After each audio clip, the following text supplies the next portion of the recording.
Hey ABAPers, welcome to Code ABAP, where we turn your complex SAP concept into a simple learning. Today we are diving in one of the most underrated superpowers of ABAP called include. If you are tired in writing one program again and again, then this video is for you. In simple words, include is just like a container where we store reusable chunks of code. In other thinking, instead of stuffing everything in one huge program, you can modularize your code into smaller files and pull them in whenever you need.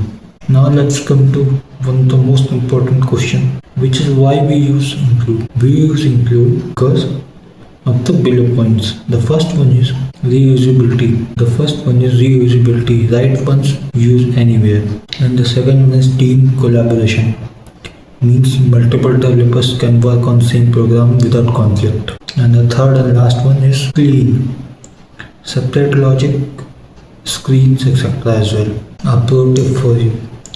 Always follow naming convention while writing include, because it saves your hours while debugging your code. If this video is helpful in increasing your ABAP knowledge, then smash the like button, share button and comment button. Hit the bell icon for more videos and don't forget to join our SAP community ABAPers. Next time, keep loving, keep coding and keep learning. See you in the next video. Thank you so much.